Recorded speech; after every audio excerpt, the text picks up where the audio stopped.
Hello and welcome. You're watching We the People. I'm Sonal Mehrotra Kapoor. Now, earlier this week, all of us users and slaves of WhatsApp woke up to a pop-up on our application. Update in privacy policy. Now, that's a regular feature. Apps often update their policy settings on a regular basis, and as always, you have to either accept it or opt out of the application altogether. But why has this latest update by WhatsApp drawn so many headlines? Well, let's quickly clear the air on that first. So let's see what exactly is the new WhatsApp policy change and update all about. Now, I've picked out two documents for you. One that talks about the last policy update that happened in December of 2019, and then there is the one in 2021. Let's talk about the 2019 first up. Now, there, if you see the words that I've marked out for you, it says your policy is coded in our DNA. Since we started WhatsApp, we have aspired to build our services with a set of strong privacy principles. Now, cut to the policy in 2021, where that entire paragraph, if you see, is missing. And in comes this new line. It says, we are one of the Facebook companies. You can learn more further below in this privacy policy about the ways in which we share information across this family of companies, and this privacy policy applies to all our services unless specified otherwise. Now, after that, WhatsApp actually goes on to list out what exactly are those various things that they have control over and they can access because you are on that. And frankly, I would really urge all our viewers to just read that once. It's a detailed document and frankly, lists out very, very clearly on the kind of access WhatsApp has over you. Now, once that information came out, mostly all headlines that we've been talking about have been about how can WhatsApp threaten to mine your data. It's WhatsApp way or the highway. This is WhatsApp dadagiri. But let me tell you something. The fact is that WhatsApp and Facebook always had this data on you. The only difference this time around that this update brings is that they have now made it mandatory for you to agree. Meaning, earlier, you could go to your settings and opt out of it. Now, like it or not, Facebook will access this data because they say it's all part of the family. But did you know that WhatsApp, Facebook, Instagram, they're not the only ones mining your data? It's practically every application on your phone. Since WhatsApp and Facebook openly put it out there, people are now talking about it.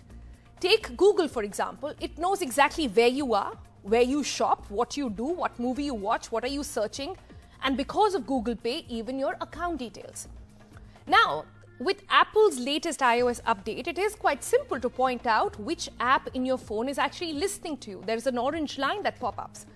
Now, the conclusion here is your phone never really sleeps. It's always listening to you. So on We the People today, the question we are asking, is data privacy simply a myth? Is everyone, frankly, mining your data from private applications to even governments? Is there simply no way we can truly protect our information? Not all of us can afford to be Edward Snowden, remember. Every moment, every mobile app on your phone collects information, and that information is up for sale. It's quite basic, actually. When the product is free, you are the product. On that note, let me bring in my panel. We've got quite an impressive lineup for you.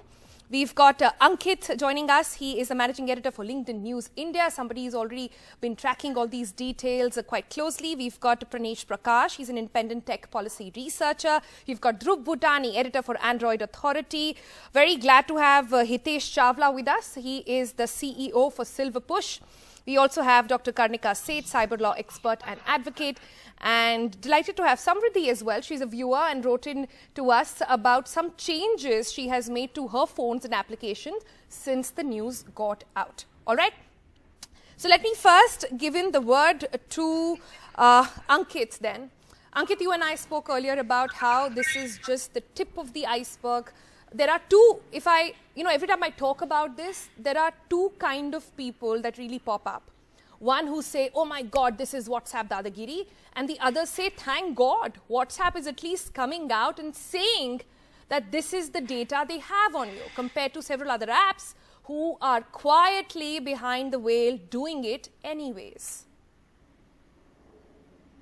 Well, Sonal, you're absolutely right. At least WhatsApp and Facebook group of companies are divulging what kind of data they're collecting. And in fact, let me just give a quick ready reckoner on what kind of data is WhatsApp already logging and sharing with Facebook. This has already been happening since 2016. People are suddenly waking up to the headlines now and thinking, oh my God. WhatsApp.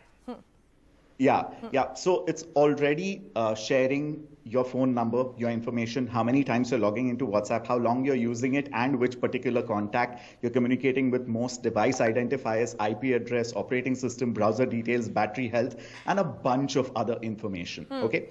Now the question is simple. It's not whether it should be mining all this data. Otherwise, it will not be able to provide you the kind of rich experience in apps and instant messaging that it does. Rich experience being the operative word here. Go ahead. Is it go on, safe for end users? Yes, messages are completely safe because they are end-to-end encrypted. So any message that I send to you, Sonal, can only and only be seen by you. Neither WhatsApp nor Facebook nor government can snoop into it and see the contents of that message. So messages continue to stay safe right the way they were from day one. The second bit is about, is user data, identifiable data, being snooped in by Facebook and other parties? Now, that is something that has actually been happening since 2006. Ankit, can I just interrupt there? For my viewers who don't understand privacy in very detail, when you say user data, explain to them in simple terms, what does that mean? Absolutely. So everything that I just said, right? Your mobile phone number, which contact are you coordinating or talking to or conversing most with, other personal identifiable data. So if I'm a corporate enterprise and I want to advertise or market my products to you, then I can basically tap into this database from the Facebook group of companies and customize a sales pitch or an advertising pitch for my product, which is completely customized for you basis your user behavior, basis which the conversion or the chances of me, the consumer, buying your particular product or service is much higher. This is a model at scale, and this is what makes Facebook and Google the most effective digital advertisers today in the world. Right. Okay, now that you've understood that, let me take it a step forward now. The next thing that we heard when it came to this new Facebook privacy was the fact that, oh, let's delete Facebook. There's a hashtag going around of delete Facebook, delete WhatsApp altogether. And some very renowned people have been saying that let's move to Signal. I've got a graphic up for you which will show you what exactly is different between the two apps. Can I have the comparison graphics on the screen right now, where we've pulled out for you on what all is the access point these apps have. So what you see on your screen right now is Facebook Messenger and that big list of things that they have access over. This includes your purchase history, financial information, precise location, physical address, email address, name, phone number, contacts, photos, videos, game content. The list is endless. Cut to WhatsApp, where the data linked to you is slightly less, the list gets a little smaller. Cut to iMessages on Apple, where the list is comes down significantly, and cut to Signal, where none of this at all. So Signal at the moment, as is being pitched as something that all of us should be moving to, anybody who cares about privacy at all, says it takes nothing. But, like I said, there are no free lunches. How is Signal going to make money then? I wrote about this to Signal and they replied back saying that this is crowdfunded. But a quick history sort of note here, that's how WhatsApp also started. WhatsApp also started by saying that this is how they're going to be. Then they got taken over by Facebook and now this is the reality. So what is the guarantee that Signal tomorrow is not going to turn that way? Let me bring in Prakash on this one. Pranesh, explain to me, isn't at the heart of all of this the revenue model and how it's working? And like I said, it's not just apps, it's governments, it's so many other things that we perhaps can't officially talk about on the program here.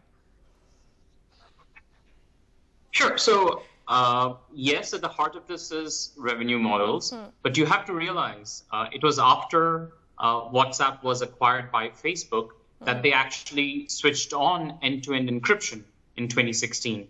So Facebook voluntarily removed its own ability to read your messages.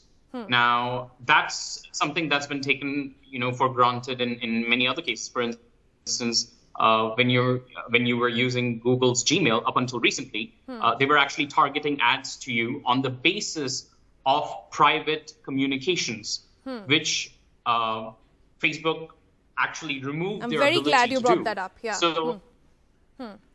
So it's not, for me, a very one-sided,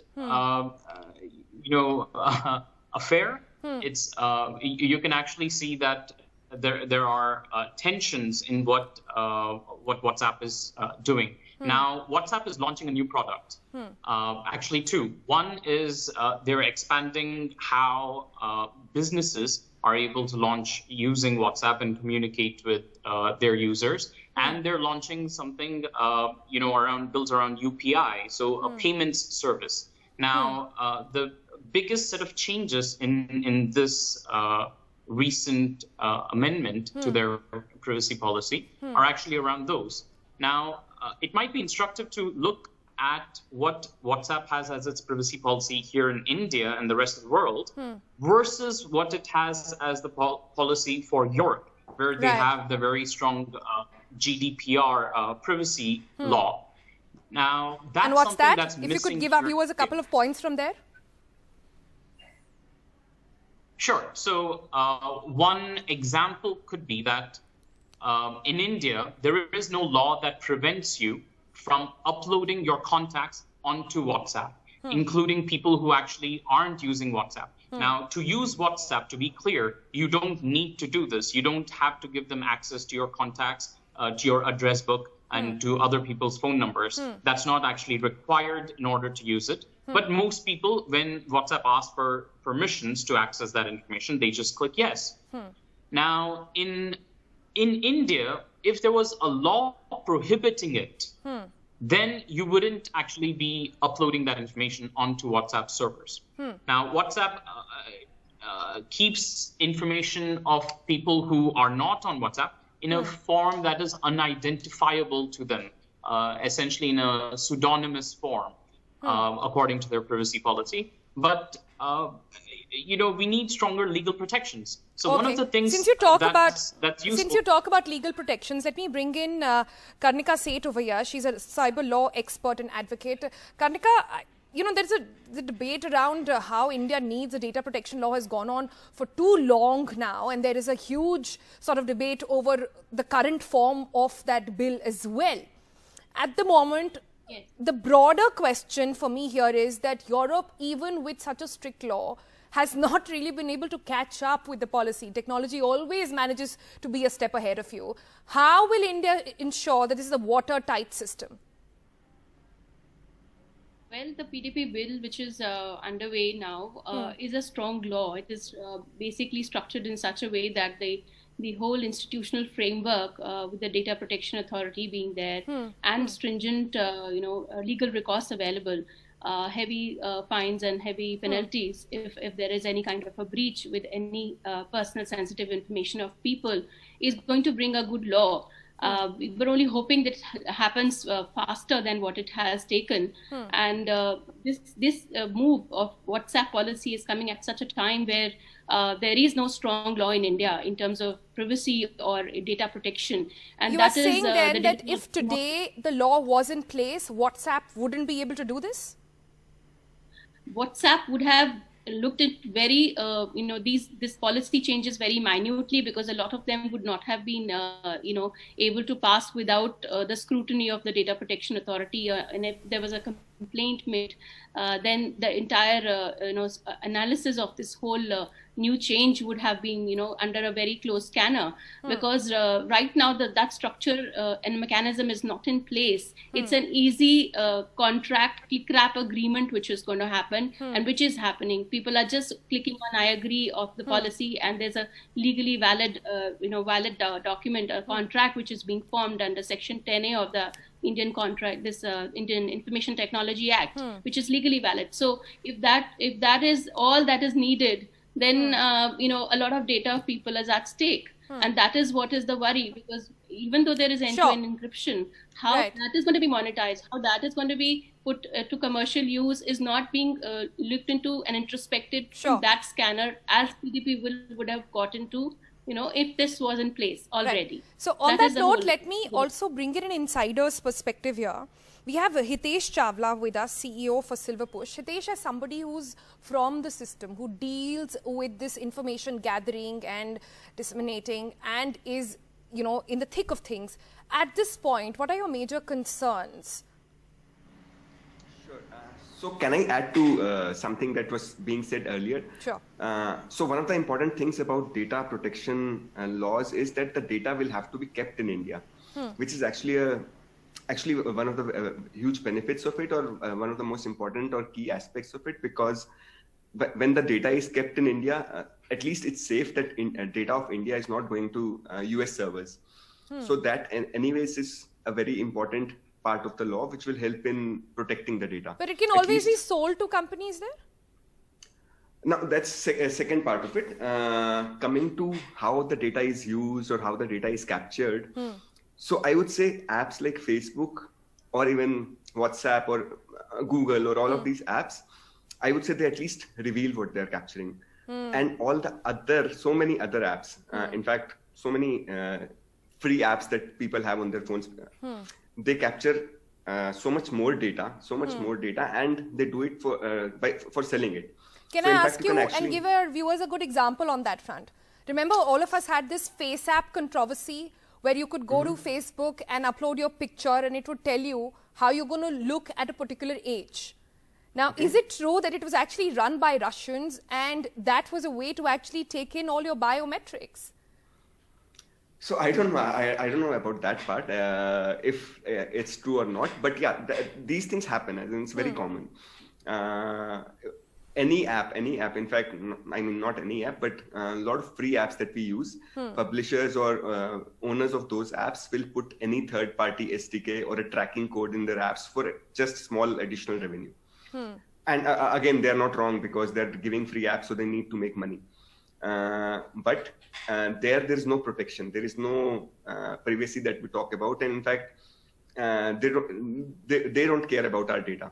When I talk about companies like Facebook or Google. Well, clearly they don't. But tell me this, Hitesh, that yes, they're giving us a free service. And what they're taking in return from us is all the data on us. We become a product which is then sold on to other companies, and then they track us, they target us and all of that. Shouldn't there be transparency here? I should at least know where all I'm giving it and at least have the choice.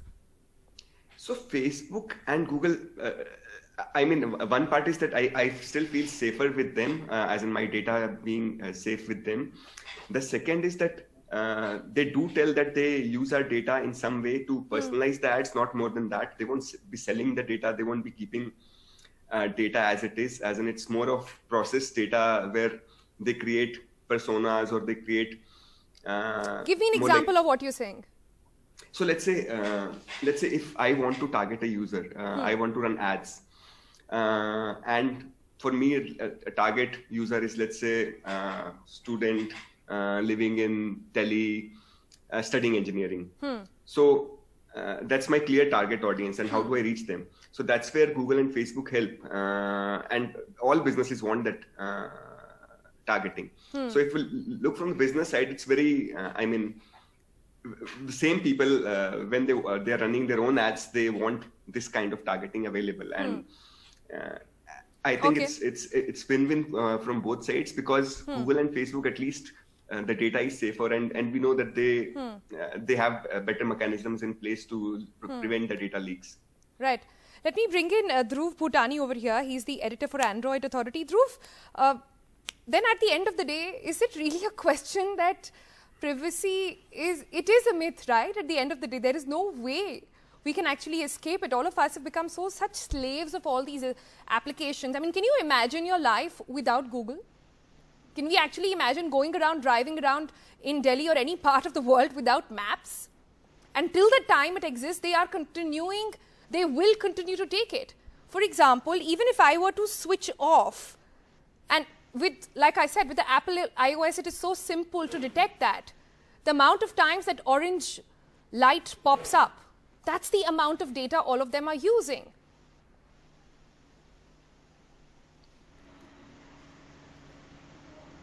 Dhruv? Sorry. Can you repeat that? All right. I don't think my line with Dhruv is very clear. Let me go that to Pranesh. You raising your hand. Go ahead. So I think it is very much possible to live in a de-Googlified world and live without Facebook. I, for instance, don't use Facebook myself. I joined WhatsApp quite recently, just a couple of years ago or so, and so one can actually live that way. What I would urge is not to move from one walled garden, which is WhatsApp, where you can't communicate with people outside of WhatsApp. See, for instance, when you have email, it doesn't matter which company you're using. You can even set up your own email server and communicate with anyone else using this technology called email. So you can use Google's services to mail people using Yahoo, mail people using NDTV.com addresses, and so on. It doesn't matter. It all works. There's interoperability. That's what we need in this world of instant messaging as well. There is no technological reason why that's not achievable. It's just that everyone wants their own market, and so that's perhaps somewhere that regulators could also look at. Okay, Pranesh, you do something which is very difficult for a lot of people. And on that note, let me bring in my viewer. Samriddhi is on the show with us. Samriddhi, can you imagine your life without Facebook, without Instagram, without Google, without any of it? Yes, of course. Without Facebook, I've been living without Facebook because Facebook has become a lot of, toxic place for all of us. And I would anytime recommend anybody out there to please uninstall Facebook. Do not use Facebook because strong Facebook words. But you and I connected on Instagram.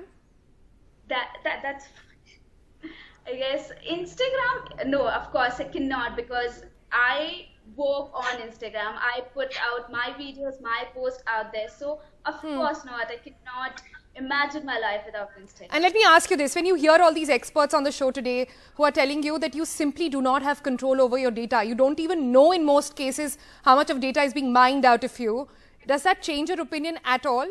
Like you are somebody who wrote to me and said that, well, I am going to delete WhatsApp after this. I'm moving to Signal. The fact is, what's the guarantee that tomorrow Signal is not going to go this way? Of course, I know there is no guarantee. There's no guarantee of anything. But the only thing I have right now is something better than WhatsApp, right? Signal. Signal now, today gives me a guarantee that no, we are not going to store any of your data. So for time being, Signal does not play with us. We can use it, right? And maybe after Signal, someone will come to give us something else. That somebody, yes, we are not going to store your data. Okay. Ankit has a view. Ankit, go ahead. Signal is open source. 1 second, So Sonal, I just want to note that Signal is open source. 1 second, software. Pranesh, 1 second. So I think Ankit is trying to make a point. I'll just come back to you. Ankit. Yeah, Sonal, thank you for that. There is a narrative which is quite popular on social media and certain sections of the media that tech is this big monster. Neither is it the worst thing out there, nor is it the savior of humanity. We get incredible value when we use these apps. It connects billions of people across the planet, irrespective of time zones. 2020 was a year when we saw personal connections possible because of these tech companies. But I think a big responsibility, Sonal, lies on the users as well. They have to educate themselves. They have to take their privacy in their control. Just the way you would operate in a real offline world, we cannot operate very differently on an online world, right? Common sense has to prevail, and we have to take charge and control of our privacy. All right, Dhruv, you haven't managed to say anything by now. Just a quick word. I couldn't hear you earlier on. But yes, I think the point being made earlier was that, you don't know what happens going forward with Signal. But I think the biggest reassurance that we have right now that it's not backed by any company that has any stake in advertising, has any stake in your data. It's completely non-profit, it runs on donations, and I mean that's as much of a guarantee that you can have at the moment. You mean that tweet by Elon Musk was for free? What? You mean that the tweet that came in favor of Signal from Elon Musk was absolutely free? I certainly hope so. You never know, right? Like, that's the point I was trying to make. Hitesh, very quickly to you. Aren't these companies then taking advantage of the fact that, I don't know if people across the world, but as Indians, we simply do not care. There is so much illiteracy when it comes to data mining that people don't know. I can say this, and I have not been the one reading. I just push accept because I just want to get on with it. It's only after I understand, oh my God, and now I'm a little more aware because, you know, I'm doing the show and everything, that I get to understand that I have to read the private policy. This is something that I need to care about. Only then would my politicians care about. Only then will a policy change happen. No, you're right. You're right. It's very hard for people. As in, you can't expect everyone in India to be educated so fast. As in, it will take time. It will take a lot of time. And in the meantime, the only way is basically setting up a policy around it. That's the only way that can be achieved. But again, signal is not the solution. We at least have 50 apps in our phones on an average.